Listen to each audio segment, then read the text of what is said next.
Muito bem, vamos dar início então ao nosso encontro de estudos para o Livro dos Espíritos dessa noite. Hoje é dia 29 de setembro de 2014, são 19 horas e 50 minutos, 25 graus na cidade de Jaú. Nós estamos estudando o livro segundo, Mundo Espírita ou dos Espíritos, no capítulo 4, Pluralidade das Existências, item 9, Ideias Inatas. Ideias Inatas, questão 218. Todo mundo lá? Podemos começar? Então vamos. Pergunta de Kardec aos espíritos superiores é a seguinte: o espírito encarnado conserva algum traço das vitórias que obteve e dos conhecimentos que adquiriu nas existências anteriores?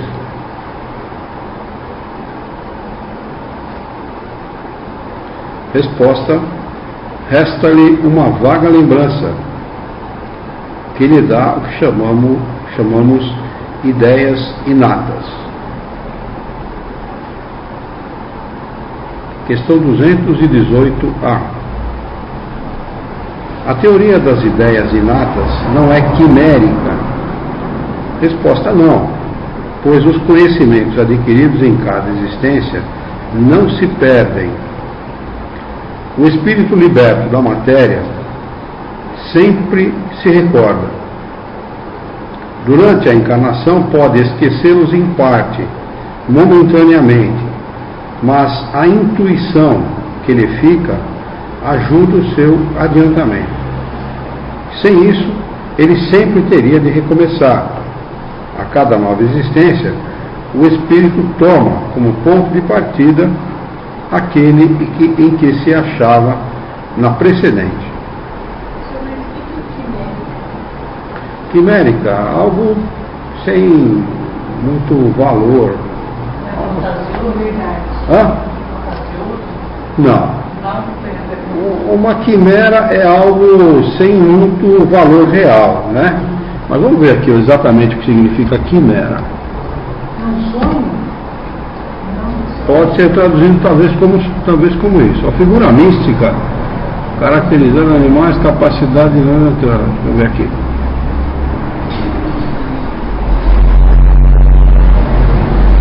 Vários significados, diz aqui. Vamos ver aqui o que diz.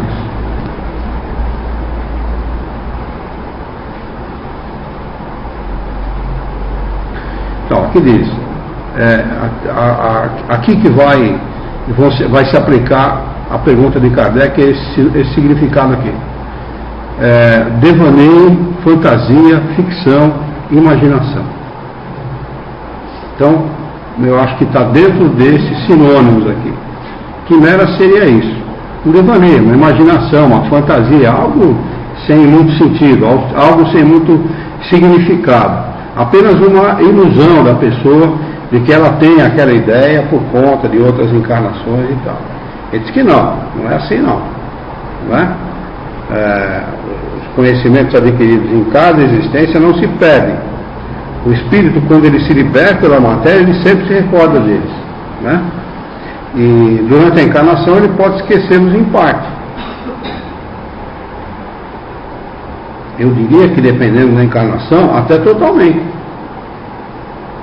O sujeito é um grande físico, um grande matemático e tal, mas ele precisa adquirir algum valor que ele não tem como cientista. Valor qualquer. Hã? Ele encarna com outros objetivos. Embora a inteligência dele esteja adiantada, os conhecimentos que ele tem são avançados a respeito de determinadas coisas, mas ele não interessa para ele naquela encarnação lembrar desses conhecimentos que atrapalharia naquilo que ele tem que adquirir. Por exemplo, alguém tem necessidade de adquirir valor pela saúde física. Então ele encarna, tem um problema grave de saúde, passa 25, 30, 35, 40 anos doente. Né? Então ele vai adquirir um valor que ele não tinha, embora tenha inteligência para desenvolver outras atividades, muitas vezes desenvolve, né? Não vai desenvolver como conhecedor daquela ciência, ou como um diplomado daquela ciência, porque ele não pode assinar nem nada, mas ele pode desenvolver as atividades, mas não diretamente, indiretamente, né? Ele não vai perder o conhecimento, mas não vai poder desenvolver como um especialista no assunto. Uma pessoa, por exemplo, que tem tudo, mas não valoriza o que tem, não respeita aquilo que tem, que tudo vem com facilidade para ele, ou dado por outros, ou adquirido e não dá valor nenhum. Vai passar uma encarnação com muitas necessidades, né? Tendo uma necessidade atrás da outra, sem conseguir conquistar nada, para poder dar valor às coisas que tem. Não é? Muita gente, quando você valoriza as coisas, você toma cuidado, não quebra, toma cuidado para não quebrar e tal, as pessoas acham que você não está fazendo certo, que você tem mania, ou alguma coisa assim, né? Que a pessoa muitas vezes, quando vem fácil para ele, não liga, estragou aquele, compra outro, acabou, né? Então a gente encarna sempre para adquirir valores, seja no campo da moralidade, seja no campo da intelectualidade, mas sempre para adquirir valores. Então, às vezes, um determinado desenvolvimento pode atrapalhar a encarnação que o espírito quer fazer ou precisa fazer naquele determinado campo de experiência, e pode atrapalhar. Então ele deixa de lado momentaneamente, passa aquela encarnação sem utilizar-se efetivamente daquele valor para poder adquirir outros valores, né? Deixa bem claro aqui, pode esquecê-los em parte, momentaneamente. O que significa momentaneamente? Uma encarnação. Uma encarnação é um momento, né? Mas a intuição, que é intuição? Vamos ver se vocês se lembram. Não fale, você fique quieto. Fica quieto. Hã? A intuição, pensamento íntimo do espírito. Inspiração é dos espíritos. Inspiração. Intuição é pensamento íntimo nosso, de cada um, individualmente. Então, ele diz assim, mas a intuição que ele fica ajuda o seu adiantamento, né? Então, o sujeito que teve uma encarnação lá atrás, como um engenheiro de ponte, por exemplo, né? Ele pode vir numa encarnação, 200, 300, 400, 500 anos depois, ser um exímio construtor de casa, de tantas coisas, e ser um mero trabalhador braçal. No meu caso aqui em Jaú tem um exemplo típico disso, que foi um funcionário do seu Sebastião Camargo, que todos aqui conhecem, né? Ele foi o dono, né? Ele já desencarnou, o dono da Camargo Corrêa, que é uma grande construtora. Ele tinha um funcionário que não tinha diploma, não tinha nada, era um funcionário que começou com ele, me parece que com atividade braçal, e depois se tornou o melhor e o maior especialista que ele tinha dentro da empresa. Os engenheiros vinham perguntar para ele como resolver determinados problemas. Quando o engenheiro tinha um problema que não sabia resolver, vinha para essa pessoa e perguntava a essa pessoa como resolver determinado problema. Então por aí vocês imaginam, não tem o diploma, mas tem o conhecimento. E muitas vezes não sabe que esse conhecimento vem de uma vida precedente, porque de graça ninguém adquire nada. Se você quer adquirir alguma coisa, você tem que se empenhar, arregaçar as mangas, deixar de ser indolente e ir atrás daquilo que você quer. Se não faz numa encarnação, não quer fazer numa, vai fazer na outra. Não vai fazer na outra, vai fazer na outra. Não vai fazer na outra, vai fazer na outra. Uma hora vai fazer. Uma hora tem que fazer. Né? Não tem nada de graça, nada vem de graça. Ele pode continuar quando acaba de Pode não, sempre continua. Sempre continua. Porque nós não cumprimos todas as tarefas para as quais nós encarnamos. Nós encarnamos para cumprir, por exemplo, você programa lá como espírito 10 provas, 8 provas, 12 provas, sei lá quantas você acha que devem cumprir. Né? Chega aqui você não cumpre nenhuma, cumpre 2, cumpre 1. Né? Aí você vai para uma nova encarnação, e você, como espírito, você sabe que você cumpriu ou deixou de cumprir.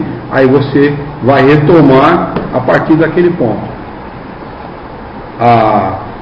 As oportunidades são infinitas. A pressa é de cada um. Olha, a última frase fala exatamente isso. Olha. A cada nova existência, o espírito toma como ponto de partida aquele em que se achava na precedente. Está bem claro, não está? Bem claro. 218b. Deve então haver uma grande conexão entre duas existências sucessivas? Olha que interessante a resposta. Nem sempre tão grande como podias pensar, porque as posições são quase sempre diferentes. É aquilo que a gente comentou. Numa encarnação o cientista, na outra um garim. Vamos deixar esses dois extremos, né? Sem aqui querer dizer que o gari não tem o menor significado. Pelo contrário, são duas profissões honradíssimas, né? Duas atividades honradíssimas. Só que dois extremos, não é? Uma em que ele é um cientista.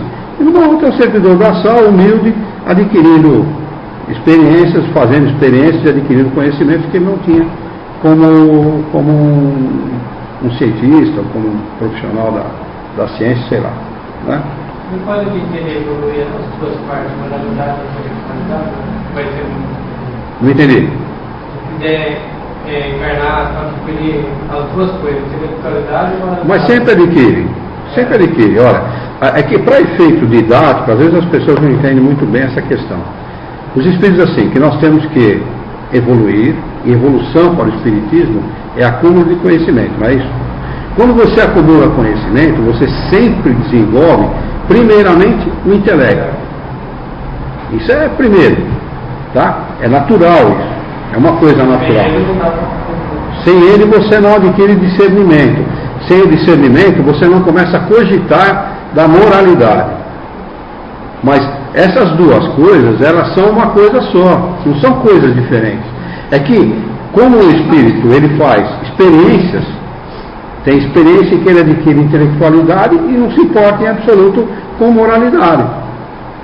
O espírito, um cientista, por exemplo, que é o cientista que desenvolveu, ou que junto com outros cientistas desenvolveu a energia atômica, a fissão nuclear. Não é? O que ele fez? Ele estava preocupado com a utilização daquilo? Absolutamente. Para ele, tanto fazia como tanto fez. Ele, como cientista, ele queria desenvolver uma força. Ele descobriu que desenvolveu uma força muitas vezes maior do que ele imaginava que seria. Não é? Porque da reação atômica daquilo, a reação atômica causada pela força nuclear é infinitamente grande. Tão grande que o homem sequer sabia o quanto era grande. Não é? Então o que aconteceu? Ele fez. O que nós precisamos fazer para experimentar essa força?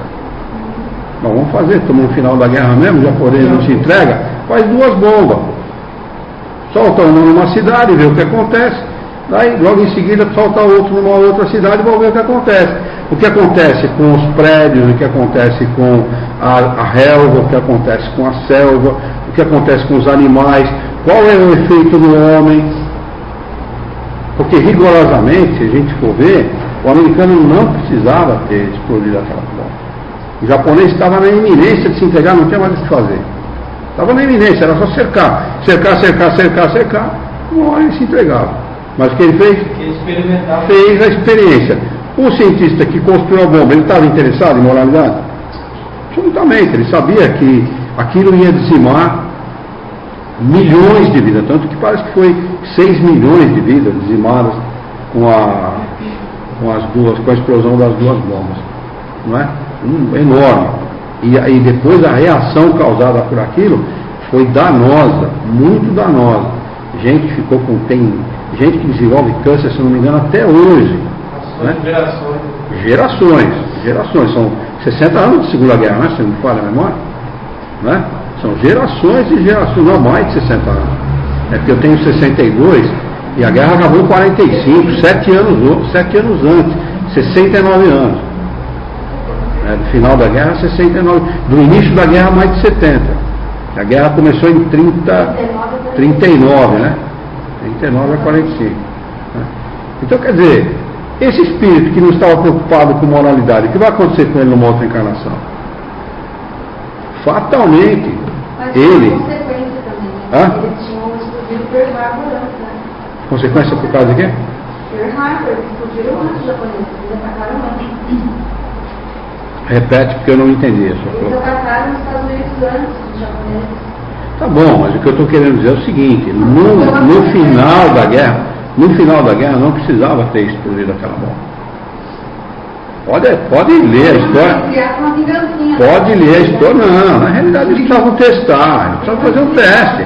Como é que você testa? Olha, o norte-americano, ele é tão irresponsável com o uso da atividade da força nuclear, que ele fez experiências dentro dos limites territoriais dele, explodindo bomba debaixo da água, em ilhas, nas ilhas das quais eles são donos, que ele expôs o próprio norte-americano aos efeitos da bomba, sem que os norte-americanos que estavam lá soubessem disso. Leia a história que você vai ver. Então, essas pessoas estão preocupadas com moralidade? Que se ganhe, dane-se. E vocês podem ter certeza que nós fizemos a mesma coisa. A mesma coisa em outras encarnações. Exatamente. Então, o fato é que esse cientista deve ter se desenvolvido altamente, muito, em termos de intelectualidade. Mas em termos de moralidade, provavelmente ele precisa adquirir outros valores, certamente. Certo? Então, o que acontece é isso. Desenvolve sempre nos dois campos. Desenvolve a moralidade, passa um momento desenvolvendo a moralidade, no outro momento ele desenvolve a intelectualidade, e a moralidade, a intelectualidade, a moralidade, até que chega um momento que são duas coisas paralelas não se encontram no infinito, dizem os matemáticos, né? Mas essas paralelas se encontram sim. Chegará no momento lá que elas tem um livro chamado,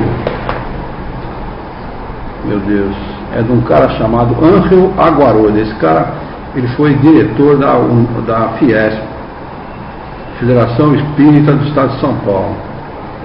É um cara extraordinário, é um espanhol. Ele escreve livros grandes e pequenos problemas, é isso mesmo. Extraordinário esse livro. Grandes e pequenos problemas. Diz assim: guardada as devidas individualidades, os espíritos agem de maneira semelhante. O que ele quer dizer com isso?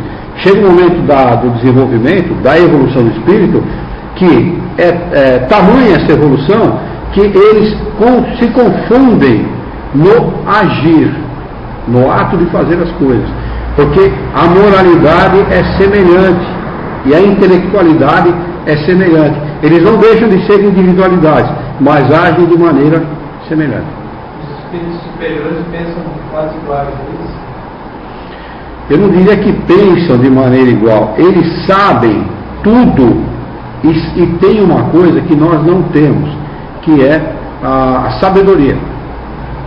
Como usar o conhecimento de maneira sábia, de maneira boa, de maneira verdadeira. Nós não usamos o nosso conhecimento assim. O conhecimento para nós ainda é uma coisa, ainda está no campo do imponderável. A gente não sabe muito bem o que fazer com o conhecimento. Eu sei, mas não aplico. A gente testa. Fica testando as coisas, exatamente isso. Né? Até chegar um momento que você vai entender que não adianta você ficar fazendo teste com uma coisa que você já sabe o resultado. Então, aí passa a ser sabedoria, aplicação justa de um conhecimento. Né? Mas o desenvolvimento é isso. Vamos lá. O Rafael deve estar presente, suponho eu, aqui entrou no ar o nosso novo site e o pessoal lá cometeu um erro grave, não colocou o ícone para as pessoas acessarem o chat. Mas de qualquer maneira, Rafael, eu estou considerando presença sua aqui no livro de presença.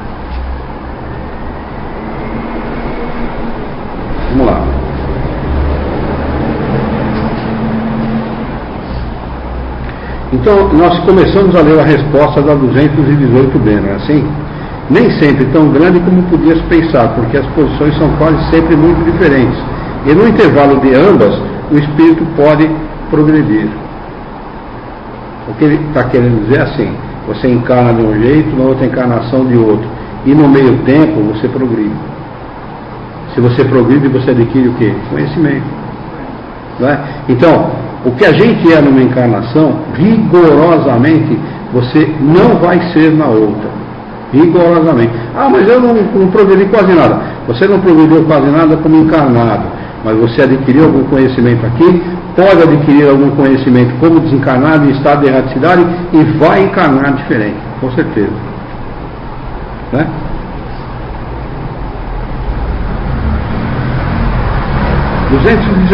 Qual é a origem das faculdades extraordinárias dos indivíduos que, sem estudo prévio, parecem ter a intuição de certos conhecimentos, como as línguas, o cálculo e etc. É o que a gente estava comentando até agora, né? Lembranças do passado, progresso anterior da alma, mas do qual ela mesma não tem consciência. De onde queres que elas venham? Os corpos mudam, mas o espírito não muda, embora troque a vestimenta. Meu pai desencarnou em 1999, maio de 1999. E nesse mesmo mês, ele desencarnou no dia 3, nesse mesmo mês eu fui no Shopping Center Norte, tem um quiosque lá chamado Numismática. Quiosque de numismática trata de selos, moedas antigas e também de brasões de família. Então você vai lá, você dá seu nome, dá seu sobrenome, eles fazem a pesquisa. E você paga uma certa quantia. Ó, Rafael, como é que ele conseguiu entrar? Acho que ele descobriu o que eu descobri. Quando que mudou o site? Quando mudou? Hoje. E... deixa eu ver aqui. Ele estava atrasado mesmo. Mas eu não descobri como é que ele... não entendi como é que ele fez isso. Essa questão. Deixa eu dar boa noite para ele. Ele está dando boa noite a todos, viu? E... voltando a falar aqui o que eu estava dizendo, a gente se paga uma certa quantia, eles tiram o brasão do nome da família, né? E também a história do nome da família. Só que a história do nome da minha família vem em castelhano e por sorte eu falo um pouco de castelhano, então eu consegui entender aquilo que está escrito ali. Então ali contava a história da família Herrera. Herreiro, herreria, chinite, não sei o que mais. Significa uma coisa só: aqueles que trabalham, que manipulam ferro. Daí vem o nome, a origem do nome. O primeiro Herrera encarnou no norte da Espanha, por isso que esse meu gênio tranquilo, né? Descendente dos espanhóis do norte da Espanha, que são os piores que tem, os catalães, né? São os piores que tem. E ele era um construtor de pontes.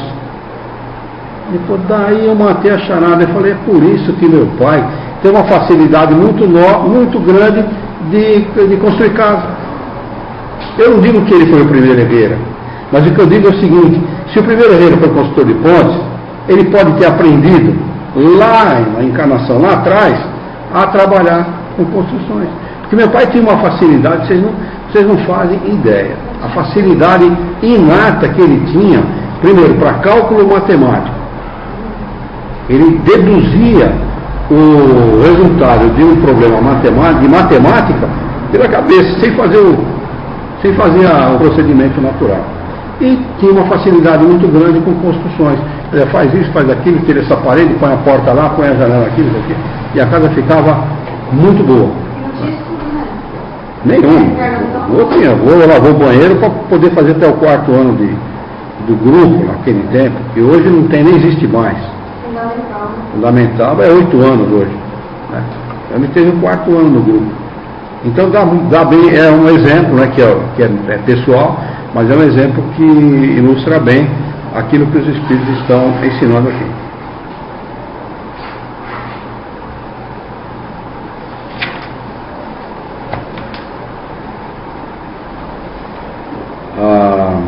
220.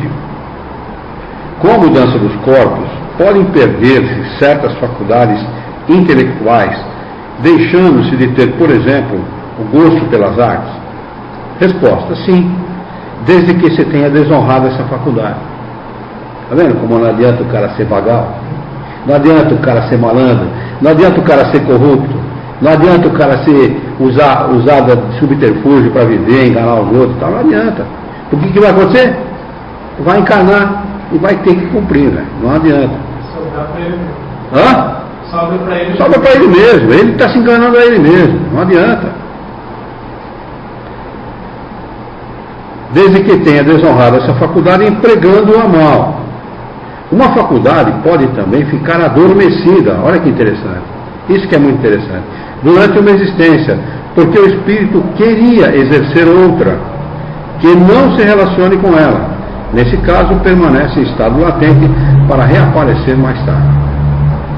Ele pode sair na rua aí e ver lá um gari, um trabalhador braçal qualquer, e está ali se deparando com um grande cientista, um grande geólogo, um grande, como é que fala, quem é astrônomo, ou qualquer um que você queira.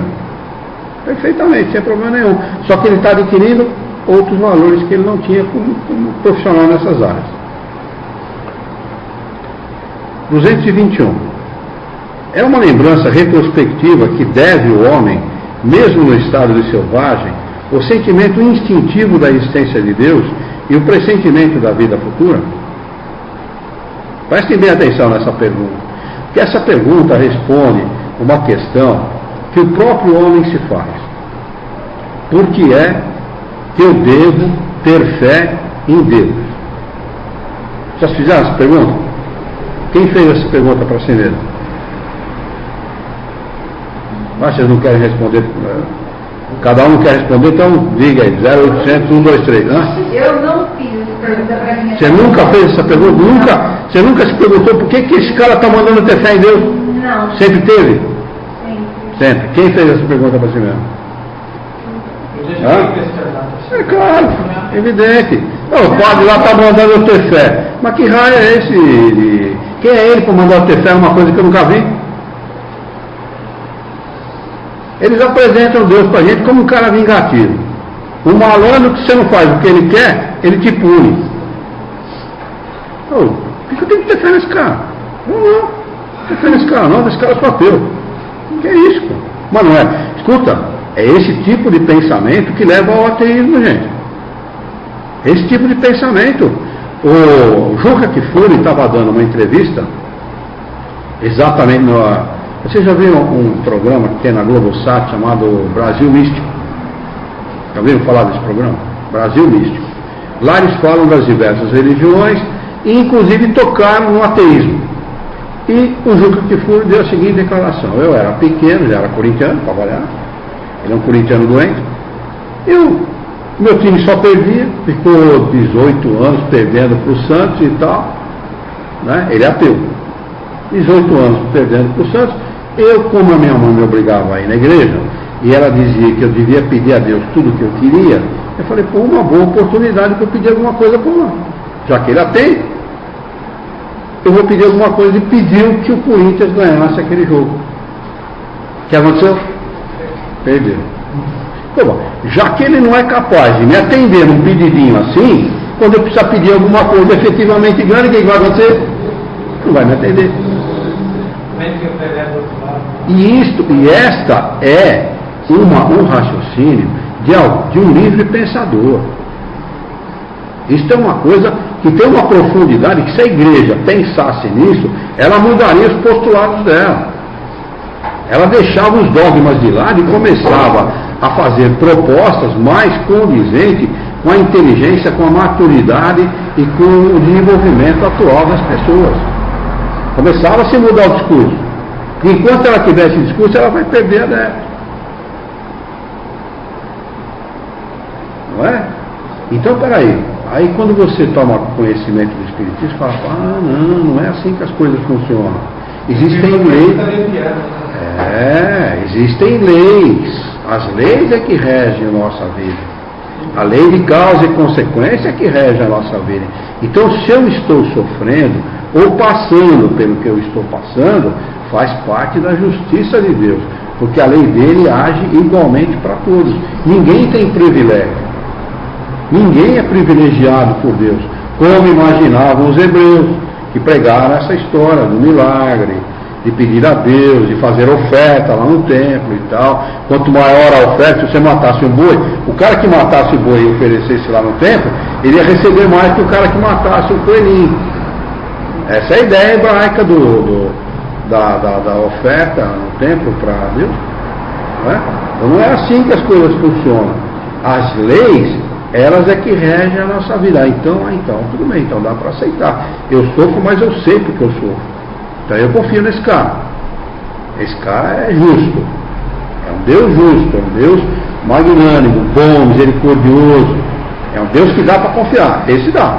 Agora o outro não tem fé no outro, tem nenhum. Se não existisse espiritismo, seria ateu de carteirinha.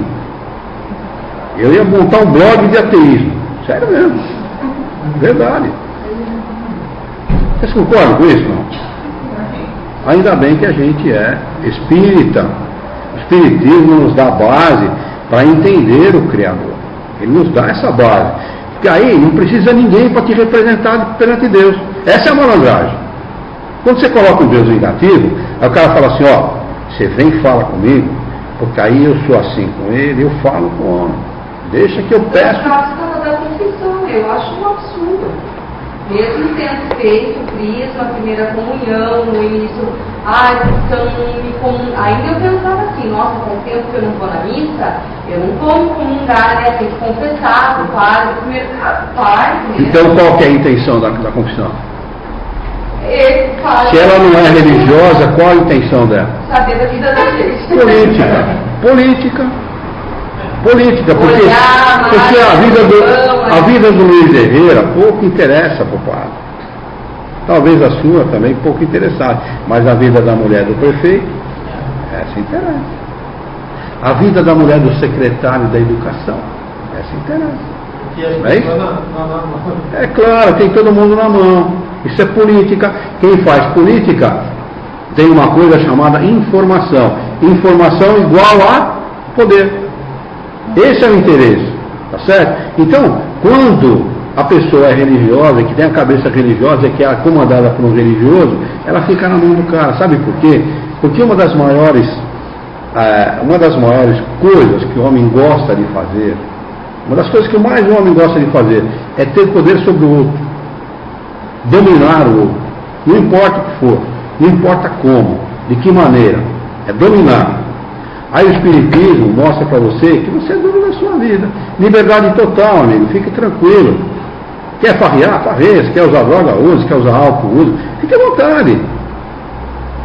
Fique à vontade, pode fazer o que você quiser. Mas você conhece as leis naturais. Você sabe da ação dessas leis. Não é isso? Você sabe. Não tem como depois dizer, eu não sabia. Não é assim.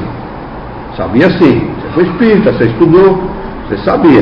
Então agora senta aí e faz um rascunho da próxima. Eu quero reencarnar perdeta, zoreiro, eu quero reencarnar feio, eu quero reencarnar de alguma maneira para poder resgatar o que o ralo que eu cometi na outra. E é assim que vai ser. Tem que reencarnar sem língua. Né? Por quê? Você vai querer que a pessoa não bronzeia mais a língua quando ela vai na praia? Tem gente que bronzeia.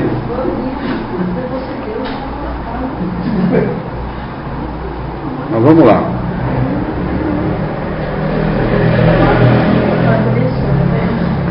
É 221 que a gente está.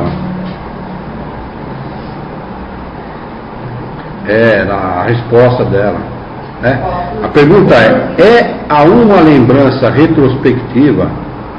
Lembrança retrospectiva, ou seja, ele tem uma lembrança de outras existências, né? De outras vidas, que deve o homem, mesmo no estado selvagem, o sentimento instintivo. Não é um sentimento depois do desenvolvimento da intelectualidade ou da moralidade. Vem do instinto, que são pensamentos O que é um instinto? Definição de instinto, falha. Mulher do duro. Hã? O que é o instinto? Instinto é o pensamento íntimo. É o pensamento íntimo do espírito. Isso que é o instinto. Quando o homem... Consciência também, instinto, o que é? Pensamento íntimo do espírito. Não é intuição, isso? Hã? Confundi tudo, então, não é intuição? Não, intuição são pensamentos nossos. Do espírito. Pensamento do espírito. Né? Bom, se é do instinto, não é do desenvolvimento da intelectualidade e da moralidade. Concorda? Ou seja, é antes desse desenvolvimento. É mais primitivo, não é isso? É mais primitivo. Vem de antes. Né? O sentimento instintivo da existência de Deus e o pressentimento da vida futura, o homem tem isso como instinto. Todos os homens. Porque a gente vê o culto a Deus ou a uma divindade desde os primórdios da humanidade. A partir do momento que o homem consegue descer da árvore, ele começa a cultuar alguma coisa, não é isso? Ou cultua um animal, ou cultua a lua, ou cultua o sol, ou faz um totem lá e cultua o totem, ou então elege alguém na tribo que esse aqui vai ser Deus. Deus vivo, é isso? O rei lá, do rei não, como é que chama? É rei, né? Do Japão, na Segunda Grande Guerra, o Hirohito, ele era considerado um Deus vivo. Né? Na China também tinha, até pouco tempo atrás, o Deus vivo, ele intocável, ele ficava dentro de uma cidade chamada Cidade Proibida, onde ninguém tocava. Então, isto é um pensamento que o homem sempre teve, não é? Da existência de Deus e da vida futura. Porque não há razão para a pessoa cultuar a Deus e respeitar o Deus que ele criar, ou então colocar no caixão comida, dinheiro, e outros faz lá um ataúde muito especial, enterra o cara com muitas provisões, muito dinheiro, inclusive com todos os escravos dele para servir ele na outra vida. Então ele tem esse pensamento. Não tem sentido, tem, porque os egípcios faziam isso, não faziam? E tem outras culturas que fazem a mesma coisa. Você pega a cultura, por exemplo, a cultura asteca, é a mesma coisa. Não é? A cultura hindu, não é? As pessoas o corpo é lavado, é banhado numa água considerada santa, que é a água do rio Ganges. Não é? Depois disso ele é colocado fogo no corpo, né? Eles são cremados. A maioria pedem para ser cremados na margem do Ganges, uma cerimônia, toda ela voltada para a sobrevivência da alma. Quer dizer, de onde vem isso? E são culturas milenárias, não só a chinesa, a hindu, são culturas milenárias. Né? A resposta dos espíritos é uma lembrança que ele conserva daquilo que sabia como espírito, antes de encarnar, consequentemente, antes da própria religião. O homem não precisa de religião. Isso aqui chama-se religiosidade. É um sentimento natural. Mas o orgulho frequentemente abafa esse sentimento. Aí já entra a paixão, né? A falta de desenvolvimento intelectual e moral. Orgulho ou vaidade? Orgulho seria o primeiro sentimento mais nocivo depois do egoísmo. Né? Vamos lá, 221A. É a mesma lembrança que se deve em certas crenças relativas à doutrina espírita que se encontram em todos os povos. Já fizeram essa pesquisa para saber se as nossas crenças, as crenças relativas ao espiritismo, estão presentes na cultura de outros povos? Já pararam para fazer isso? Podem parar para fazer, façam as pesquisas. Né? Quais são as religiões reencarnacionistas no mundo? O Google vai listar para vocês lá. Entra lá no Wikipédia, faz essa pesquisa para vocês verem. O conhecimento espírita, o que Kardec fez, sabe o que ele fez? Pegou todas essas informações que estavam dispersas pela humanidade e ajuntou num código. Organizou num código. Foi isso que ele fez. Isso aqui é um código, ó, dessas informações. Não codificou, hein? Pelo amor de Deus, não falem isso. Isso é uma besteira tremenda. Codificar é colocar em código para ninguém entender. Codificar é organizar. Tá? Então foi isso que Kardec fez. Ele codificou, colocou num código de leis, né? numa sequência lógica e inteligível, as leis de Deus, que estavam dispersas pelo mundo inteiro. O Espiritismo não descobriu nada. Reencarnação não foi descoberta pelo Espiritismo, mediunidade não foi descoberta pelo Espiritismo, comunicação com os Espíritos absolutamente não é propriedade do Espiritismo, não é? Absolutamente nada. Porque o Espiritismo, a maior propriedade, a maior virtude do Espiritismo é ensinar o homem as leis naturais. Isso sim. Essa é realmente a maior virtude do Espiritismo, não é? Imortalidade, reencarnação, livre-arbítrio, causa e efeito. Essa é a maior virtude, porque aí ele vai aprofundar um tema que até então o homem não havia aprofundado, ficava só na superfície. Como ele lidava com os espíritos, essa lida com os espíritos era feita dentro dos templos, só para os iniciados, os sacerdotes, os seus protegidos e tal, aquilo ficava à parte do povo. O próprio povo hebreu fazia isso. O povo hebreu, ele tinha lá os seus sacerdotes e os iniciados deles. O povo egípcio, a mesma coisa. Tinha lá o sacerdote egípcio e os seus iniciados. Sabiam lidar com ervas, sabiam lidar com os fluidos, sabiam lidar com tudo isso que a gente estuda aqui. Né? Mas era um ensinamento esotérico, fechado. Totalmente fechado. Não é um ensinamento aberto como é o nosso, que não é limitado a nenhuma, não fica limitado a nenhuma classe, a nenhum tipo de pessoa. É aberto, totalmente aberto, para quem quiser aprender. Luiz, eu tive a impressão, né, porque o Isabel, quando eu fiz a primeira comunhão, que a Igreja Católica não tem todo esse conhecimento do Espiritismo. Ela simplesmente, pelo fato de sempre ter o poder, criou dogmas. Mas eu penso particularmente que ela tem conhecimento sim. Dizem, alguns já me informaram, que eles estudam todas as religiões. O problema da Igreja Católica é o seguinte: esses dogmas foram criados lá atrás. Em 325, um concílio, o primeiro concílio, depois teve o segundo concílio, teve vários concílios e tal. Eles sempre discutiram entre eles o que era certo e o que era errado. Eles é que criaram esses dogmas.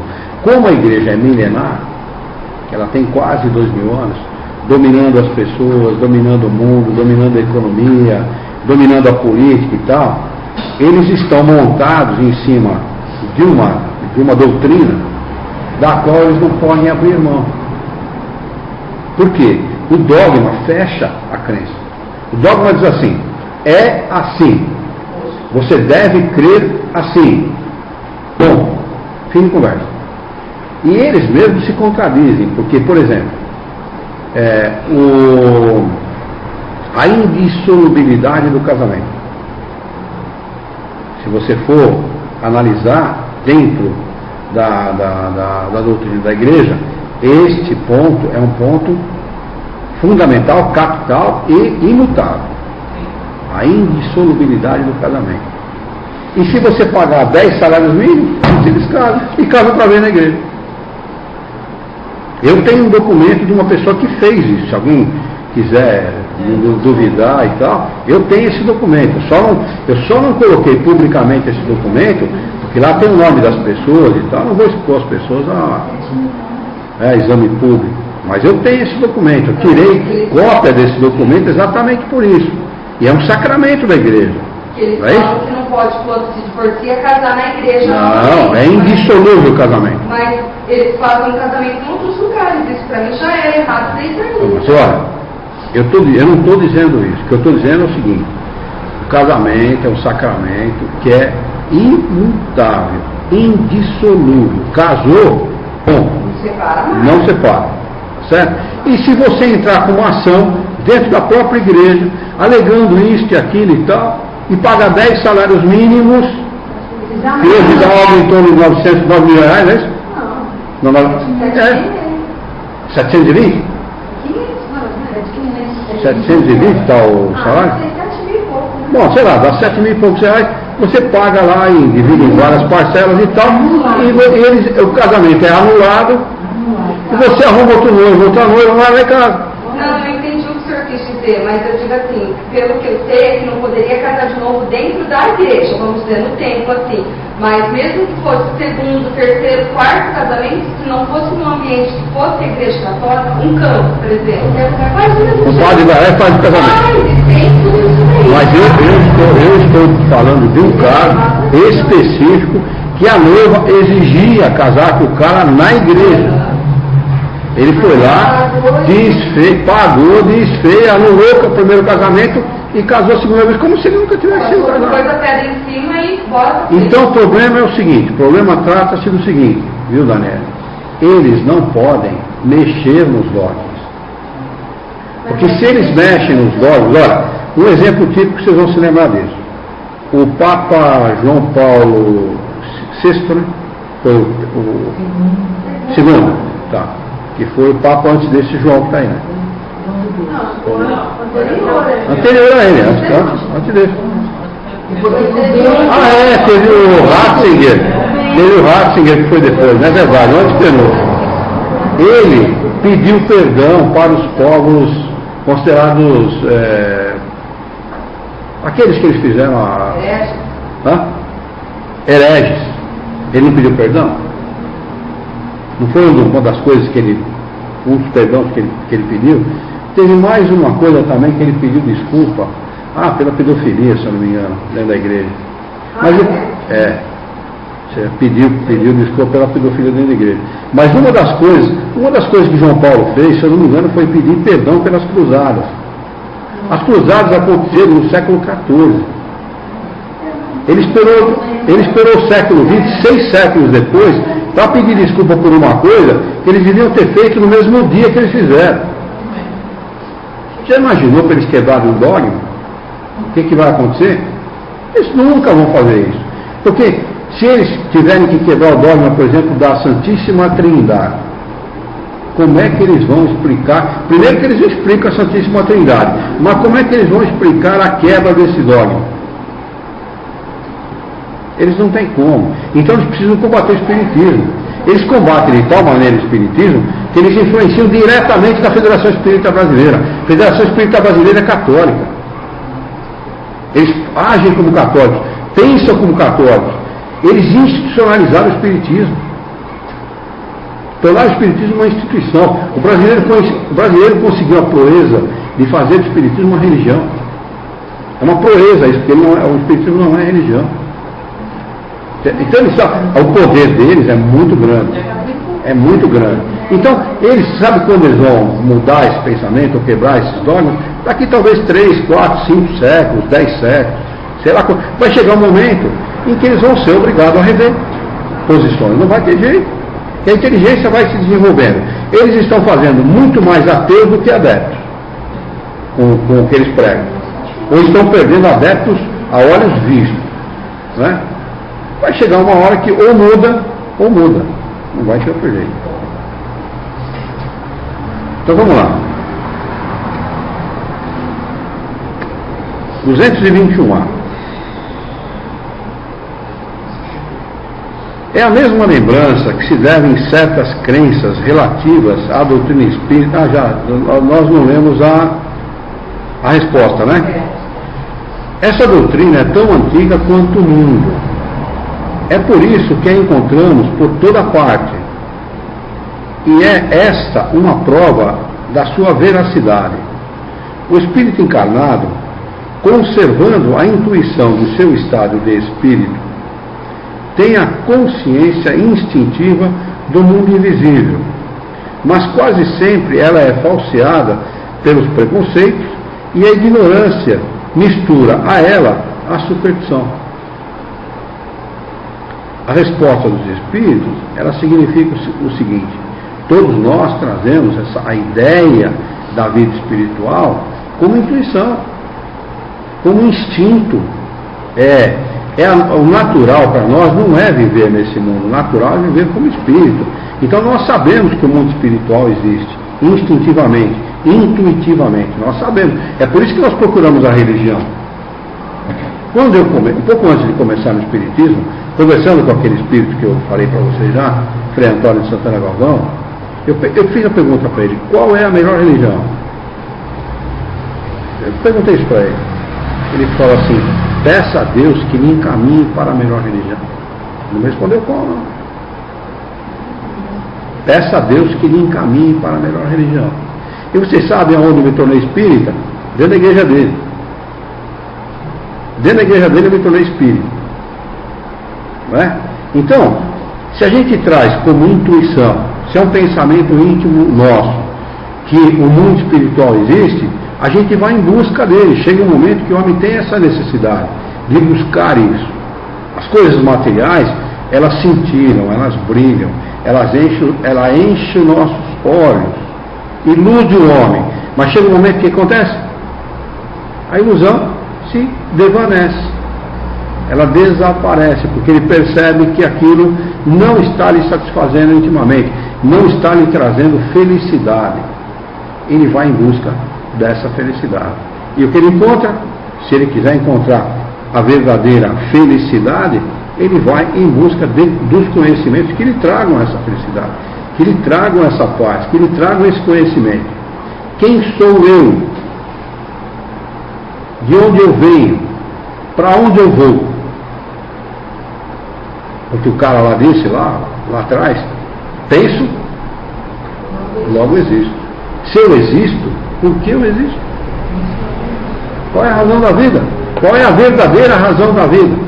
Quantas pessoas não se fazem essa pergunta? O que eu estou fazendo nesse mundo? Não é a mesma coisa?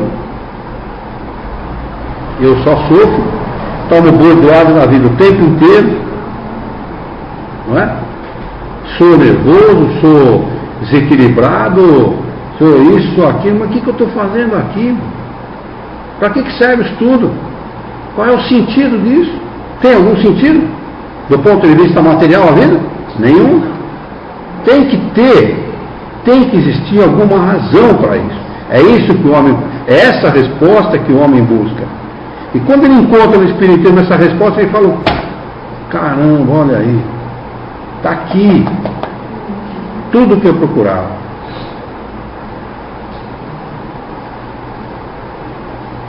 Mas quase sempre ela é falseada pelos preconceitos, não é? E a ignorância mistura ela à superstição.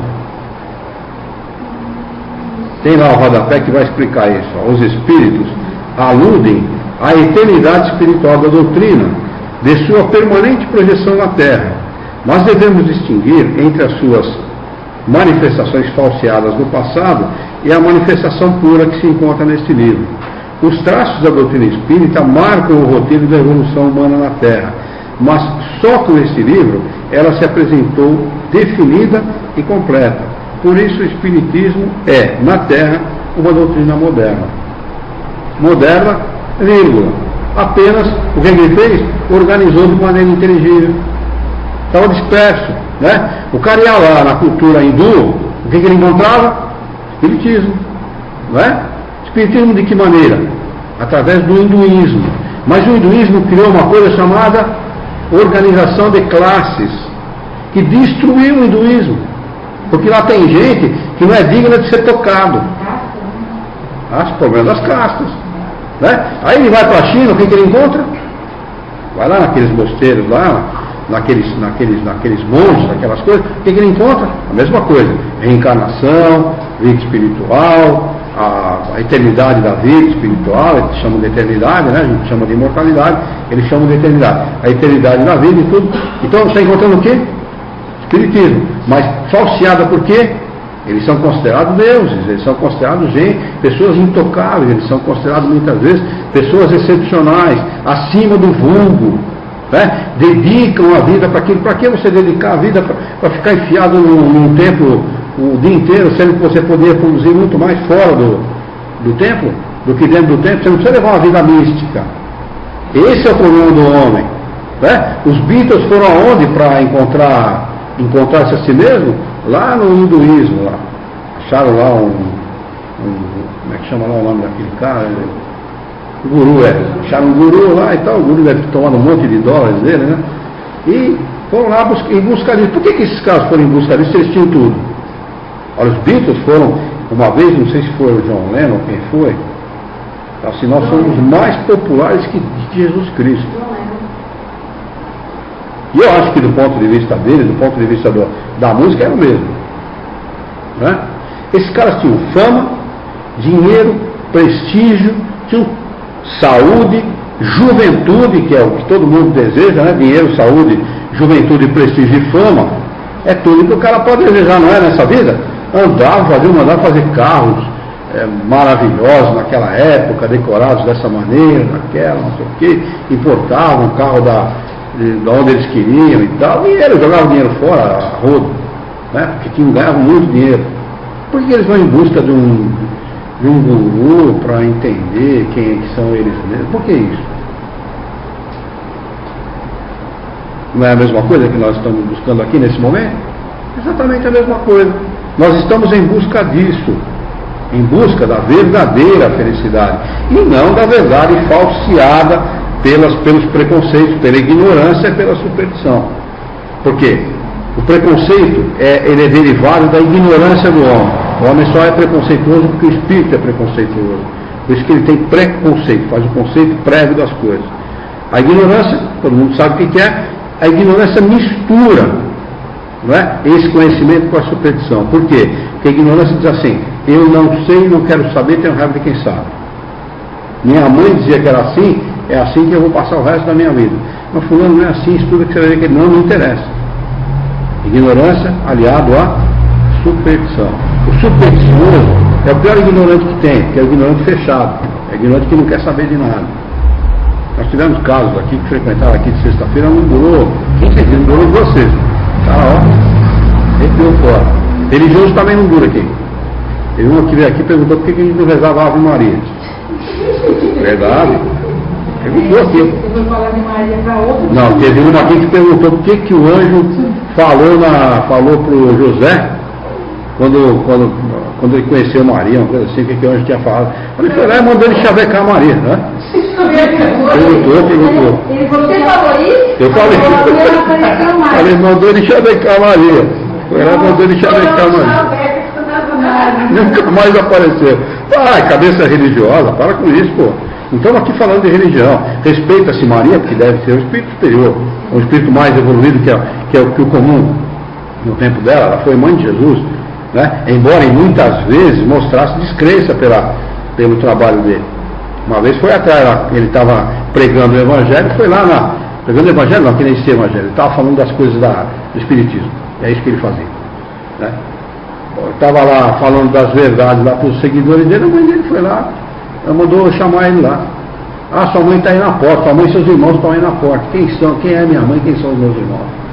Minha mãe e meus irmãos são aqueles que ouvem o que eu prego, ouvem as verdades, né? Então, em alguns momentos ela demonstrou que achava que ele estava louco, porque ele falava, uns mandavam matar, olho por olho, dente por dente, ele mandava perdoar, está doido, pirou de vez, e vai morrer crucificado, morrer mesmo, né? Mas, embora a gente sabe que muitas vezes ela não entendeu, devia ser um espírito acima do vulgo, porque recebeu como filho a encarnação do maior espírito, do espírito mais, né, mais evoluído que encarnou aqui na Terra, né? Mas o fato é que daí a Virgem Maria para, né? A mulher nunca mais voltou? Nunca mais, coitado. Vai lá com o somzinho romântico. Claro, vai lá e... Uma vez eu fiz essa pergunta, coloquei o Frei Galvão numa saia justa, perguntei para ele, escuta, explique esse caso da Virgem Maria para mim. Depois eu falei, que coisa, né? Que fazer uma pergunta dessa para o homem, como é que esse espírito vai responder para mim, né? Uma coisa que, de certa forma, ele não era católico. A gente sabe que os seguidores de Francisco de Assis não são católicos. São Francisco de Assis não era católico, a Igreja Católica se apoderou do nome de São Francisco de Assis. Quem já assistiu aqui Irmão Sol, Irmão Lua? Nunca assistiram? Esse filme é a respeito da vida dele. No filme Irmão Sol, Irmão Lua, eu assisti umas 2 ou 3 vezes. Na última vez que eu assisti, eu percebi uma coisa que eu nunca tinha percebido na minha vida. Quando ele vai a Roma questionar o Papa, por que eles cobravam indulgências? As indulgências, né? Então, o amigo dele fala para ele, cita alguma coisa da Igreja Católica para ele, antes dele seguir. Ele fala assim, nós não somos católicos, nós somos homens de Deus. Essa é a resposta que ele dá para o amigo dele. Eu falei, olha aí, rapaz, aí que está o negócio. Que se pegaram, estão fazendo um filme biográfico, pegaram coisas da biografia dele, da vida dele. Né? E o Frei Antônio de Santana Galvão era da ordem de São Francisco de Assis. Consequentemente, ele não era católico. Ele seguia a ordem dele, São Francisco de Assis. E eu perguntei para ele, né, por que essa história da virgindade de Maria e tal. Ele falou para mim, olha, a explicação é a seguinte, no tempo de Jesus, na aldeia dele, que era a aldeia de Nazaré, as pessoas faziam votos temporários de castidade. Votos temporários. Eu vou ficar casto durante 3 anos, por exemplo. Podia ser velho, podia ser moço, podia ser, enfim, virgem ou não importa. E eles eram casados, José e Maria eram casados, e tiveram lá uma fé entre eles, tiveram lá um relacionamento mais íntimo e tal, sem relação sexual. E ela acabou engravidando. Então, é válido. Pelo menos é uma explicação válida. Se é verdadeiro ou não cabe a mim dizer se isso é verdadeiro. Mas tem lógica. Né? Realmente essa história da virgindade dela pode ser verdadeira. Nesse aspecto, nesse sentido. Eu conheço muita mulher que engravida virgem desse jeito. Né? É uma brincadeira qualquer lá, engravida e tal, e a outra engravida mesmo. Né? Foi essa a explicação que ele me deu. Mas depois fiquei pensando, falei, coloquei numa saia justa, dá nada, né? Porque o espírito responder uma coisa dessa é complicado. Muito bem. Alguma pergunta a respeito do que nós acabamos de estudar? Vamos marcar aqui o capítulo 5, com a data de hoje, 29/9/2014, para nós retomarmos na próxima. Considerações sobre a pluralidade das existências. Ele vai começar isso falando sobre o dogma da reencarnação. Quem disse que o Espiritismo não tem dogma? Vamos saber no final. Você não deu uma cozinha em casa antes, né? Dá uma estudadinha, vê lá o que você descobre. E eu vou afirmar, o Espiritismo não tem dogma. Mas eu gosto, eu dou uma listinha, mas eu gosto de não ler muito, porque quero pegar a explicação do senhor, eu acho que foi bem melhor na minha Mas frente. se você ler, Depois eu leio de novo. mas se você ler e pegar a explicação depois ler de novo, você vai entender melhor ainda. Você pode entender errado o seu... Eu geralmente ele esse livro inteiro, né? Eu escuto ele, eu tenho ele em CD. Então, todos sábados, sempre que eu tenho isso, eu coloco ele para... Esse é um livro maravilhoso. Esse livro é o tesouro que a humanidade tem e ainda não descobriu, hein? Que a humanidade ainda não descobriu esse livro. Vai descobrir, viu? O que nós estamos fazendo aqui, ó, pode ser tudo que eu estou falando. E pode me cobrar. Na próxima encarnação, na outra, vai chegar um momento que isso vai ser discutido dentro das universidades, pode ter certeza. Já tá, já. Não, mas não está sendo discutido entre os acadêmicos. Eu estou falando sendo discutido em sala de aula. Está falando já. Aonde? Na verdade, mesmo quando eu fiz há 10 anos atrás, estava sendo discutido já. Espiritismo? Agora É. não tem alguma coisa não. Espiritismo. Já tem aula disso já. Só que ainda não é aula. Não é aula curricular, É isso que eu estou falando. complementar. É isso que eu estou falando. Quem quer? Em filosofia? Não. Em quê? Em espiritualidade, saúde, essas coisas. Ah, E às tá. vezes os pacientes pedem, sai o padre, sai o pastor, sai não sei o que, a gente não também dá conhecimento, né? Tá. Então, você vê que isto eles colocam o espiritismo no mesmo rol das religiões. Tipo Às vezes, não é disso que eu estou falando. O Espiritismo vai ser discutido em sala de aula, como... Não sei se curricular ou não. Ou pelo menos como um incremento de conhecimento a respeito das emoções, da psicologia, da psiquiatria. Mas tinha umas professoras dos estágios que ela levava a gente a refletir sobre isso. Sobre a questão espiritual e espírita do caso. Então elas eram espíritas, provavelmente. Mas eu podia falar, né? Claro, não pode. O país é laico, eles não podem impor. Ou até mesmo como resposta, né, seu Luiz? Porque as outras eles discutem, mas chegar um ponto que não acha solução aqui, nem ali, nem aqui, tá onde? Tá todo mundo hoje. Uma das melhores coisas que o Espiritismo faz, na minha opinião, a maior virtude do Espiritismo é a liberdade. Essa é a maior virtude. Se você pegar, por exemplo, os princípios do judaísmo, né, lá na Bíblia, e você pegar os 10 mandamentos, dos 10 mandamentos você tem lá uns 8 ou 9 não. Não pequeis, não julgueis, não mateis, não... Né? Não. Se você pegar o Evangelho de Jesus, escrito pelos evangelistas, é claro, teve muita coisa que ele falou, e como é que os caras vão entender? Ele fala de espiritismo para os caras. Como é que os caras daquela época vão entender? Ele chega para Nicodemo e fala assim, é necessário nascer de novo. Mas como eu, sendo velho, posso entrar no útero da minha mãe? Mas Nicodemo, você é o doutor da lei. Se você não sabe das menores coisas de Deus, como é que você quer saber das maiores? E ele estava falando do quê? De reencarnação. Claramente, objetivamente, diretamente. Aí os evangelistas fizeram o quê? Traduziram lá certinho, como o Nicodemo, o diálogo entre Nicodemo e Jesus. O que fez a igreja? Se não nascer das águas. O batismo. Não é isso? Distorceu tudo. Porque para eles era interessante. Das águas, renascer das águas. Ser batizado e renascer.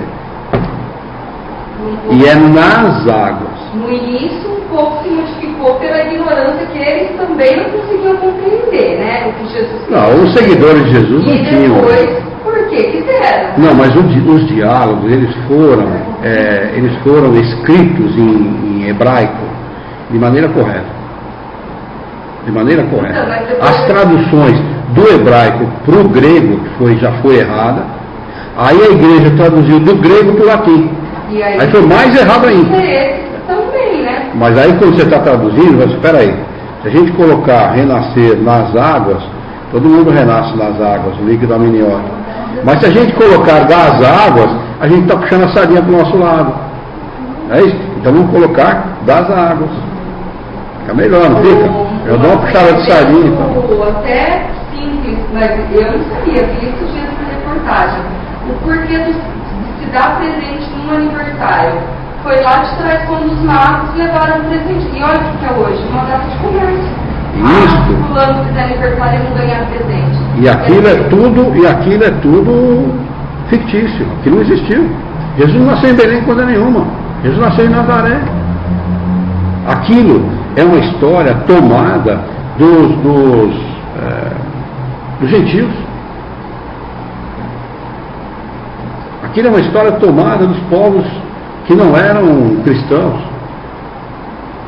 Aquilo eram rituais, né? E contos que se faziam e que foi adotado pela igreja e colocado daquela maneira. Na realidade, o que a igreja fez foi enfeitar o pavão. Se você coloca Jesus como um homem comum, filho de um carpinteiro, um Zé Ninguém, porque ele era, dentro da sociedade judaica, hebraica, ele não era nada. Do ponto de vista social, do ponto de vista financeiro, ele não era nada. Mas é o que eles fizeram? Elevaram ele à categoria de Deus. Morreu para nos salvar. Aí criou-se a Trindade. Deus Pai, Deus Filho e Espírito Santo. Aí eu vi um cara dando uma explicação a respeito disso. Por que é que vocês colocam Jesus pregado na cruz, cheio de sangue e tal, aquele sofrimento todo, nego dando chibatada nele, coroa de espinho e tal? É para as pessoas terem dó dele. Quando as pessoas têm dó de Jesus, o bolso fica mais aberto, fica.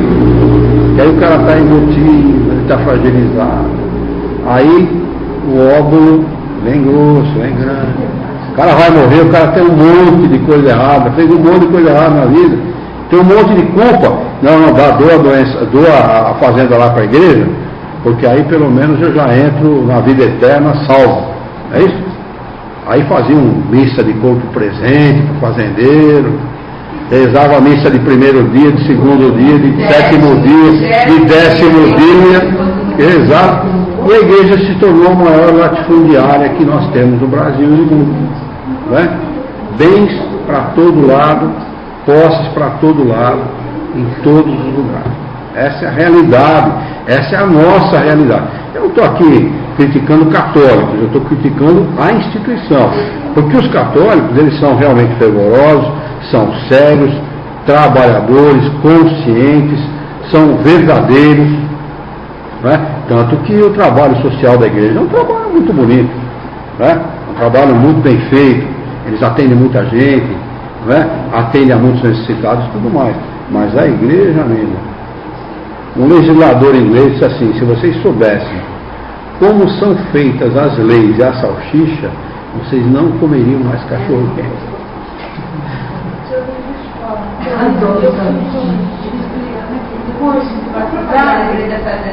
E aí a da curso, as pessoas são todos voluntários.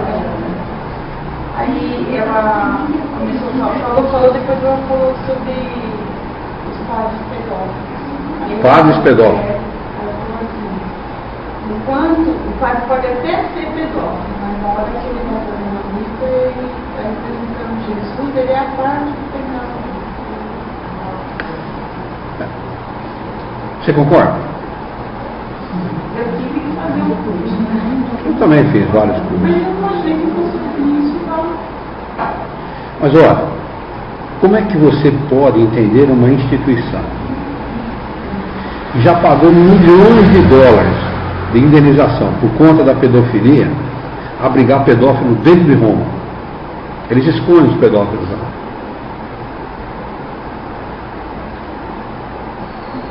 Precisa falar mais? Eu não queria estar na pele deles, viu? Sinceramente. Quero ser espírita mesmo, quero ser anônimo, não quero ter nome de nenhum, não quero ser nada porque eu não sou nada mesmo, né? Eu só quero ser espírita, mais nada. Bom, vamos fazer a nossa prece? Depois tem bolo. Eu nem tomei café hoje, né? Vou comer bolo da Juliana. A Juliana faz 37, né, Ju?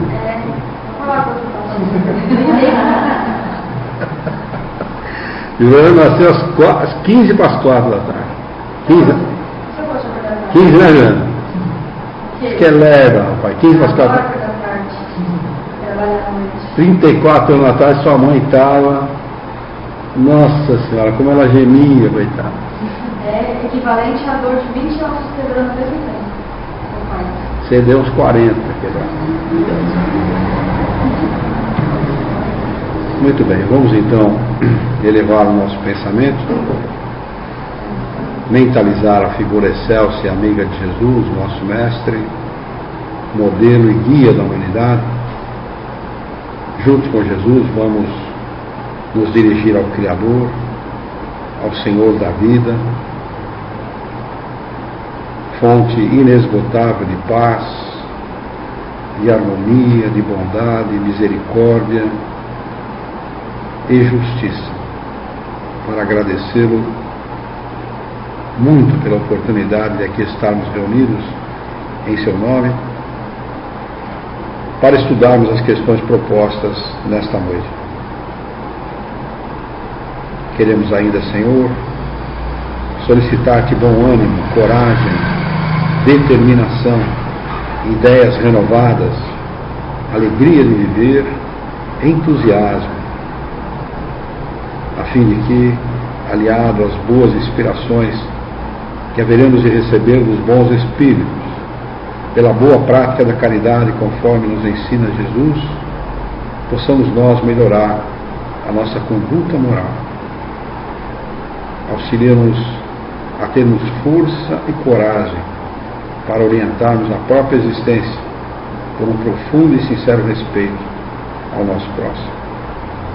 Em teu nome, Senhor, em nome de Jesus, em nome dos bons espíritos, em nome do nosso diretor espiritual e de sua equipe, de todos os encarnados e desencarnados que participaram no nosso encontro de estudos dessa noite, nós o declaramos encerrado.